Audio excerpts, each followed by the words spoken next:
নমস্কার দর্শক বন্ধু, তৃপ্তির রান্নাঘরে আপনাদের সকলকে স্বাগত জানাই। আশা করি সকলে ভালো আছেন, আমিও ভালো আছি। আর ভালো থাকতেই হয়। তো যাই হোক, প্রতিদিনের মতন আজকেও আবারও একটা রেসিপি নিয়ে এসেছি। আজকে দেখাবো বাসন্তী পোলাও সেটা করব, সেটাই আপনাদের সাথে শেয়ার করব। তো যাই হোক, শেয়ার করার আগে বলি, যারা এখনও পর্যন্ত আমার বন্ধু হতে পারেননি, তারা যদি ইউটিউব থেকে দেখছেন, তারা অবশ্যই আমার চ্যানেলটা সাবস্ক্রাইব করবেন। আর যদি ফেসবুক থেকে দেখছেন, তাহলে ফেসবুকে ফলো করবেন।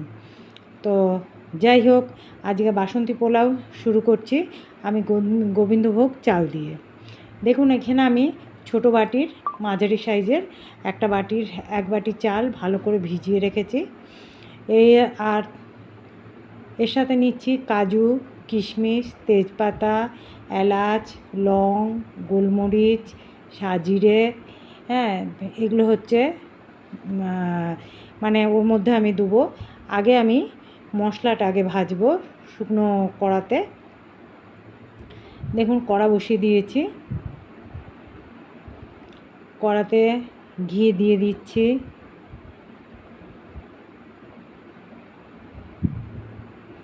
পুরোটাই করব গাওয়া ঘি দিয়ে।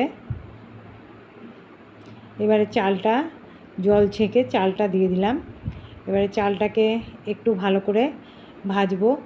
আর তার আগে একটু ফুড কালার দিয়ে দিলাম, তাহলেই বাসন্তী রঙটা চলে আসবে।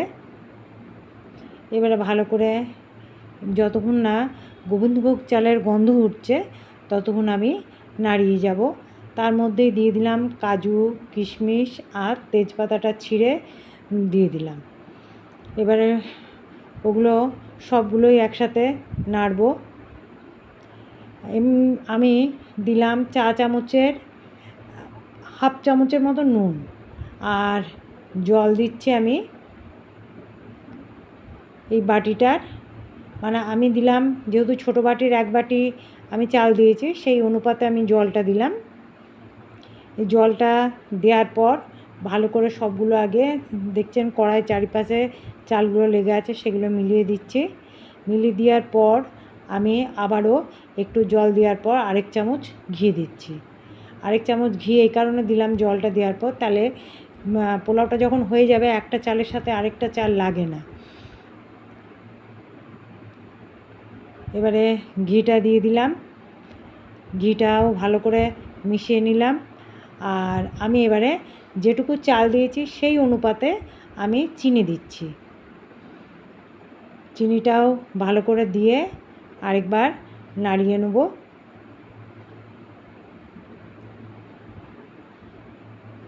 আর যে কী বলে গরম মশলার জিনিসগুলো দেখালাম, সেগুলো আমি হামালদিস্তায় ভালো করে থেতো করে নিচ্ছি। আর এখানে দেখুন, গোলাপের পাপড়ি দিয়ে সাজিয়ে রেখেছি। গোলাপটা আমার গাছের গোলাপ। আর এটা একটু জল দিয়ে রেখেছি, যে একটু নামাবার সময় গোলাপের পাপড়ির জলটা একটু দিয়ে দেবো।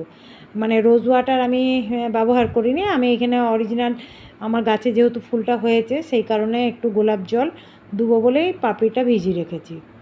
আর ফুলটা দিয়ে সুন্দরভাবে সাজিয়ে রাখবো। যাই হোক, আমি ঢাকা দিয়ে দিয়েছি লো আঁচ করে।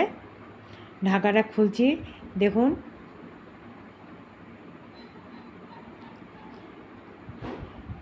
এত সুন্দর একটা গন্ধ আসছে। দেখুন, চালটাও একদম সিদ্ধ হয়ে গেছে।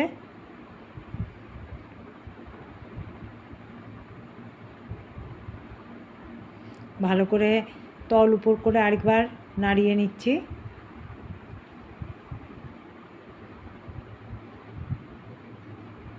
এরপরে এই থেতো গরম মশলাটা আমি ওর মধ্যে দিয়ে দিচ্ছি। দিয়ে দেখুন, গোলাপের পাপড়ি দিয়ে কি সুন্দরভাবে বাসন্তী পোলাওটা সাজিয়েছি। আপনাদেরও হয়তো দেখে ভালো লাগবে। যদি ভালো লাগে, অবশ্যই একবার রেসিপিটা ট্রাই করবেন। আর যদি ভালো লাগে, তাহলে অবশ্যই একটা লাইক করবেন, শেয়ার করবেন, সাবস্ক্রাইব করতে অবশ্যই ভুলবেন না। দেখুন কি অপূর্ব লাগছে। খুব সুন্দরভাবে মানে দেখতে লাগছে।